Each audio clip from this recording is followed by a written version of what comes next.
Welcome to Glisso English. Real life stories. Picture this. You just bought your dream house. It's quiet, the lawn is green, and the neighborhood seems perfect. Then, day 2 happens. You step out to bring in a package, and you spot it across the street. A phone camera zoomed directly in on your front door. Before your moving truck even leaves, you've got an HOA violation fine, a visit from city code enforcement, and a live-streamed video calling your parked car a community crisis. We've all heard of strict neighbors, but today we're breaking down the story of the ultimate hyper-vigilant neighbor, someone who turns everyday suburban life into a tactical surveillance operation. From weaponized HOA boards and endless false police reports to the classic victim complex when called out, this is the step-by-step breakdown of how one block fought back against the ultimate neighborhood police force. Grab your coffee, hit that subscribe button, and let's jump straight into Chapter 1. The key turns smoothly in the lock, and the heavy oak door of 412 Maple Street swings open. For Leo, the smell of fresh paint and lavender cleaner signifies one thing: a fresh start. After 3 years in a cramped downtown apartment, he finally has a driveway, a small patch of grass, and peace. Or so he thinks. By noon on his second day, Leo is hauling empty moving boxes out to the curb. Out of the corner of his eye, a sudden flash of glass catches the sunlight. Directing his gaze across the narrow street, he spots her standing on the porch of number 415. She stands entirely rigid, arms held chest high, holding an iPad aimed straight at him. The shutter sound clicks, loud, sharp, and intentional, echoing across the quiet cul-de-sac. Leo offers a polite, hesitant wave. She doesn't wave back. Instead, she lowers the screen just enough to glare over the rim of her oversized sunglasses before marching down her steps, clutching a clipboard against her chest like armor. "Container protocol," she announces, stopping precise inches before his property line. Her voice carries the practiced, clinical tone of an inspector. Trash receptacles are restricted to side yard placement until 6 p.m. on preceding evenings. It is currently 1:14 p.m. Leo blinks, holding a flattened cardboard box. "Oh, hi, I'm Leo. Just moved in. I was just clearing out the hallway." "The guidelines were mailed to the previous owner," she interrupts, pulling a laminated sheet from her clipboard and handing it over without a smile. "I'm Brenda. I maintain the community standards here. We value order, Leo. Welcome to the block."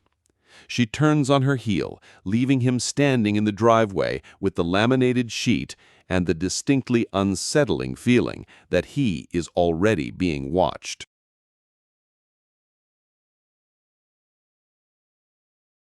The uncomfortable feeling of being watched quickly turns into an undisputed reality. Within 48 hours, Leo learns that living across from Brenda doesn't just mean having a strict neighbor. It means living inside a real-time surveillance operation. Every routine aspect of Leo's day is now monitored, documented, and archived. On Tuesday, Leo gets home late from work. As his tires touch the driveway at 9:15 p.m., a light flickers on Brenda's front porch. A second later, the familiar glow of a smartphone screen illuminates her silhouette behind the curtain. The next morning, a bright neon orange slip sits under his windshield wiper. Nocturnal headlight disturbance, logged at 21:16. By Thursday, the precision becomes absurd. Leo pulls his car slightly forward to clear space for a friend's vehicle. Within 10 minutes, Brenda is at the edge of her yard, tape measure extended toward the street. 3 inches over the driveway apron line," she calls out, not looking up from her notepad. Section 4B clearly dictates clear access for emergency services. Leo, a fire truck could fit down this street with 10 feet to spare, he calls back, leaning over his steering wheel in disbelief. She doesn't argue. She simply raises her phone, captures 3 rapid photos of his front bumper, and taps on her screen, logging the refusal to comply. Have a pleasant afternoon, Leo. The tipping point comes on Saturday morning. Leo is up early, sipping coffee by his front window, when he notices a strange glint nestled high in the branches of Brenda's oak tree. He steps outside, squints up into the leaves, and feels his stomach drop. Mounted flush against the bark, pointed directly at his front door, driveway, and porch, is a motion-activated trail camera. Leo looks across the lawn. Behind her living room window, Brenda stands perfectly still, glass in hand, watching him discover it.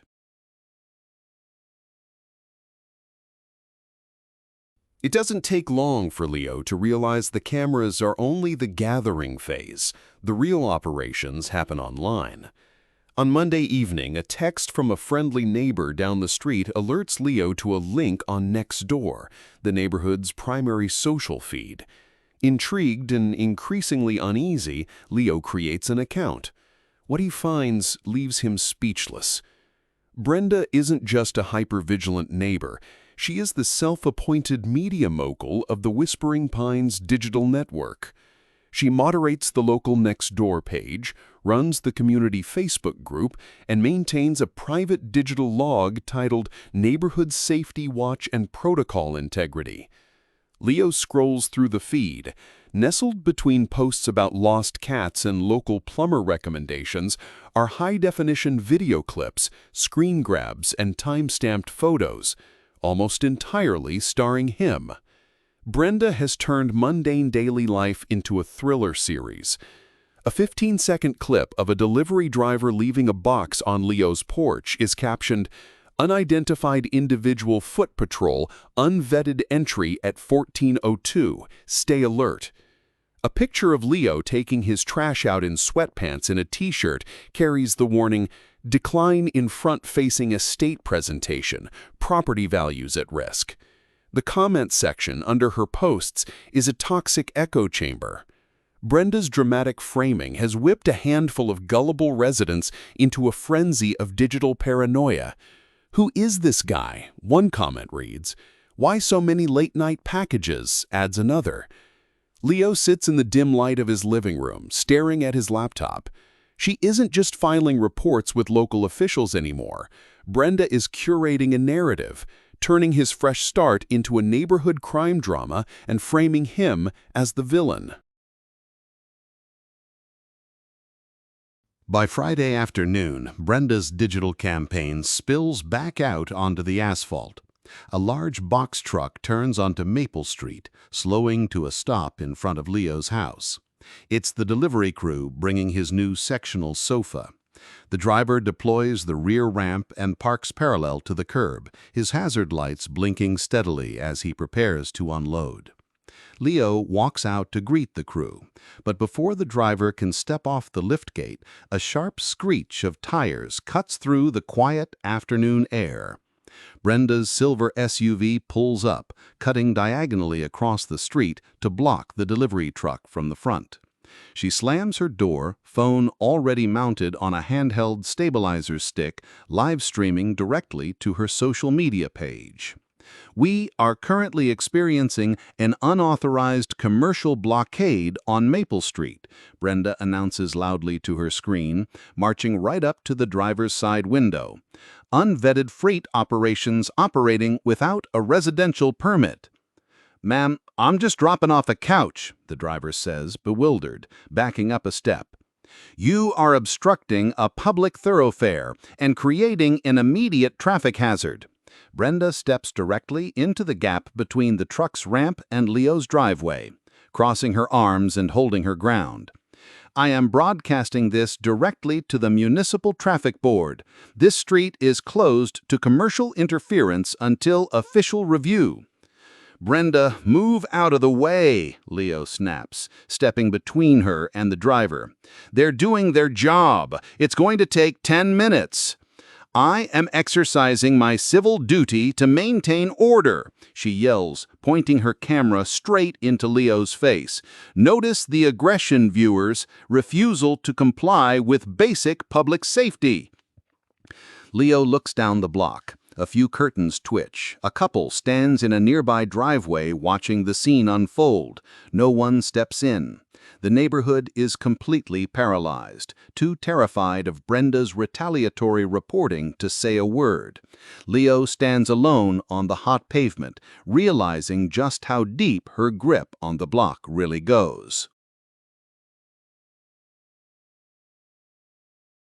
The air inside the Whispering Pines Community Center smells of stale coffee and carpet cleaner, but the atmosphere is pure courtroom.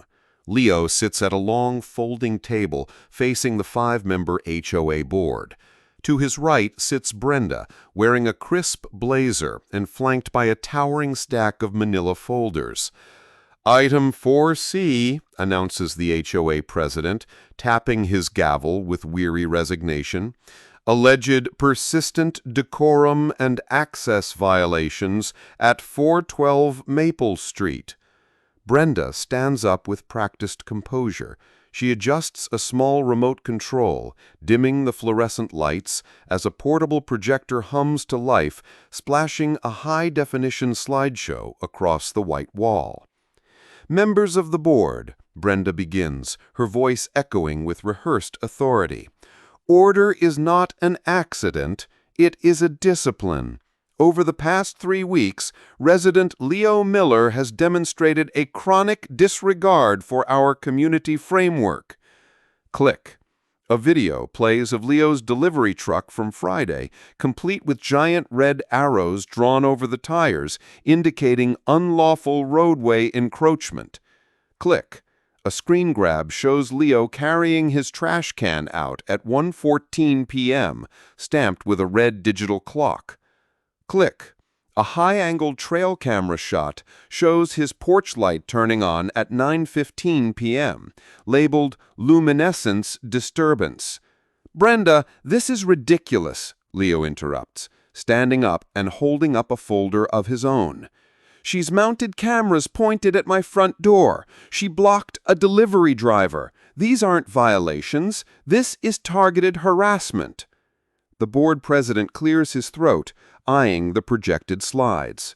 "Mr. Miller, while we appreciate your frustration, the video evidence provided by Brenda is time-stamped and clear. The rules are written to maintain our property values. Without enforcement, the system collapses." Brenda turns to Leo, offering a thin, triumphant smile that doesn't reach her eyes. The message is clear. In this courtroom, her cameras are the law, and his word means nothing.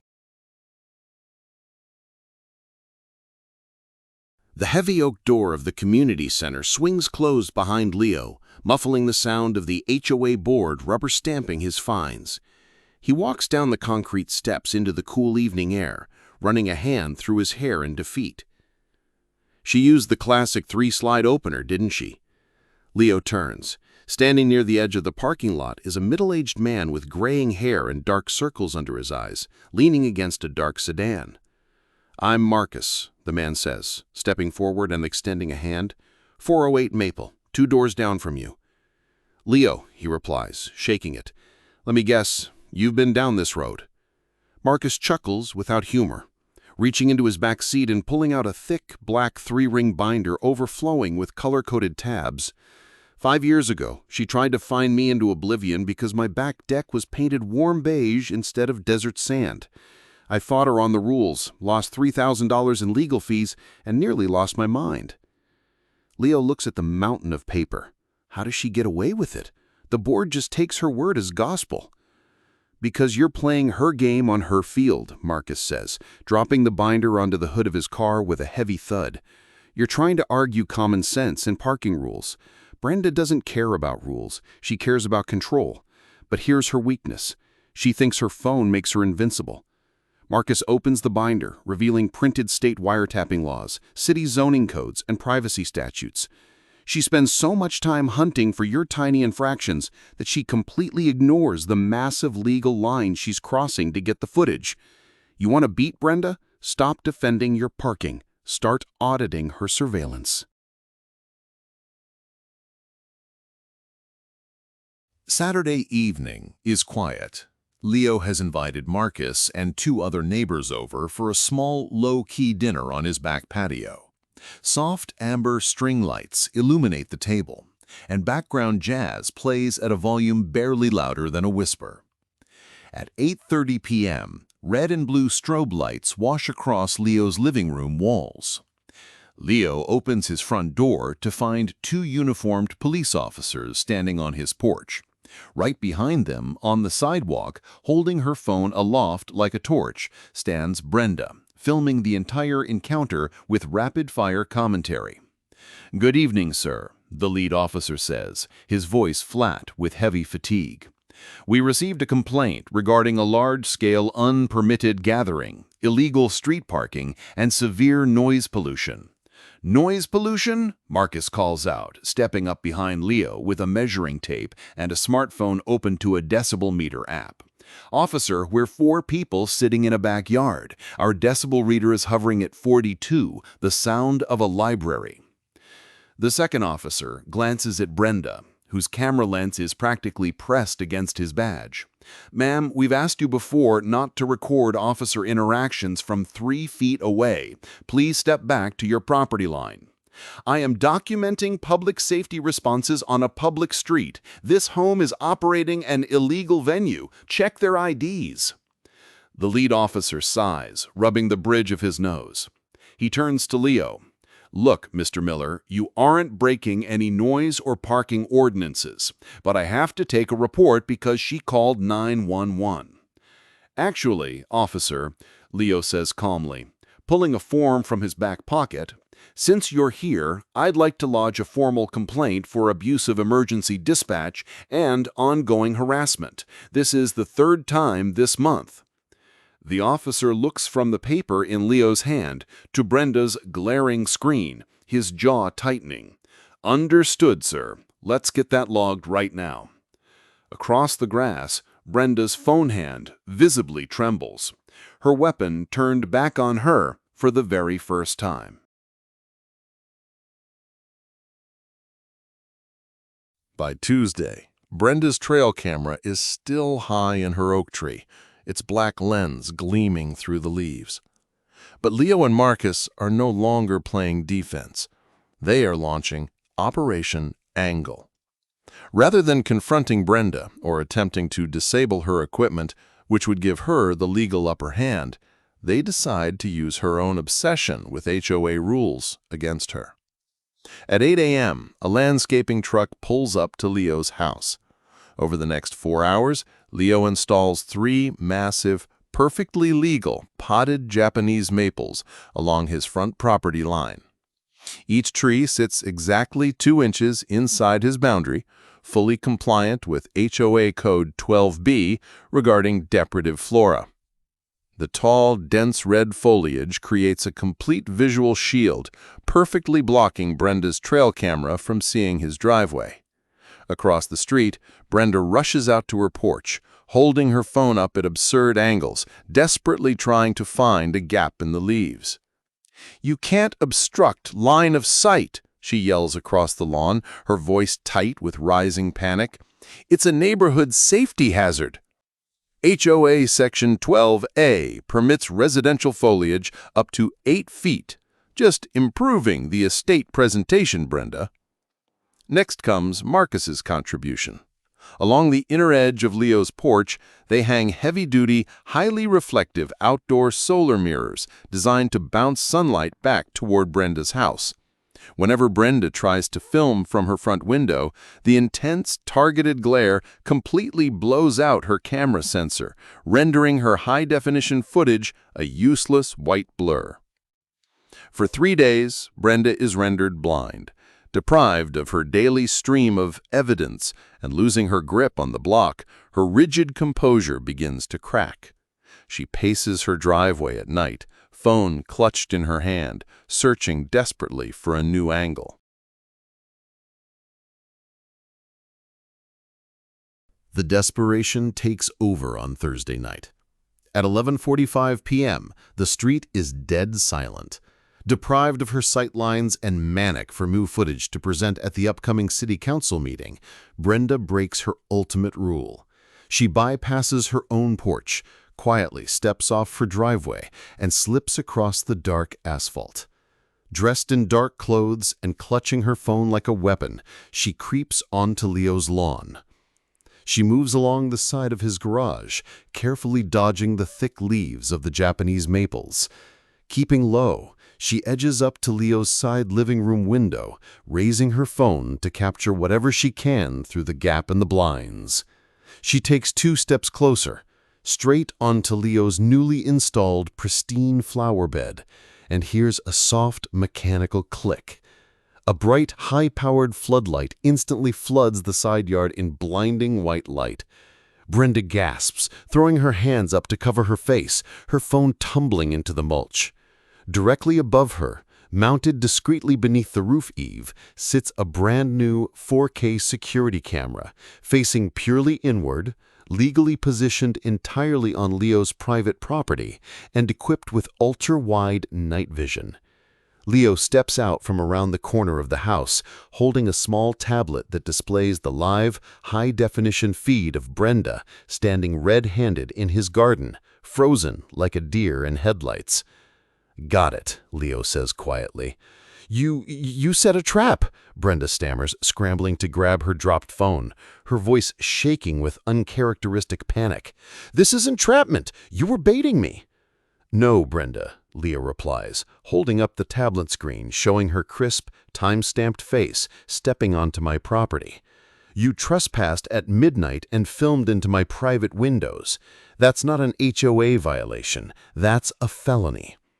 The tablet hums with a steady blue light as the video automatically backs up to a secure cloud server, recording every second of her unraveling. The atmosphere in the city municipal courtroom is stiflingly tense. Brenda sits at the defense table, stripped of her laminated clipboards and projector screens. To her right sits her attorney, looking thoroughly defeated as he flips through the prosecution's evidence packet. Across the aisle, Leo and Marcus sit quietly beside a city prosecutor. On the table between them rests a single USB drive containing the unedited, crystal-clear 4K footage from Thursday midnight, showing Brenda creeping onto private property, stepping through flower beds, and filming through living room windows. The judge adjusts his glasses, leaning over his bench with a grim expression. "Ms. Brenda Vance," the judge begins, his voice cutting through the silent room. "You have used local emergency services as your personal enforcement agency, filed over 40 frivolous complaints in 6 months, and ultimately committed criminal trespassing and privacy violations to snoop on your neighbors. This is not community oversight. This is systemic harassment." The judgment is swift and unyielding.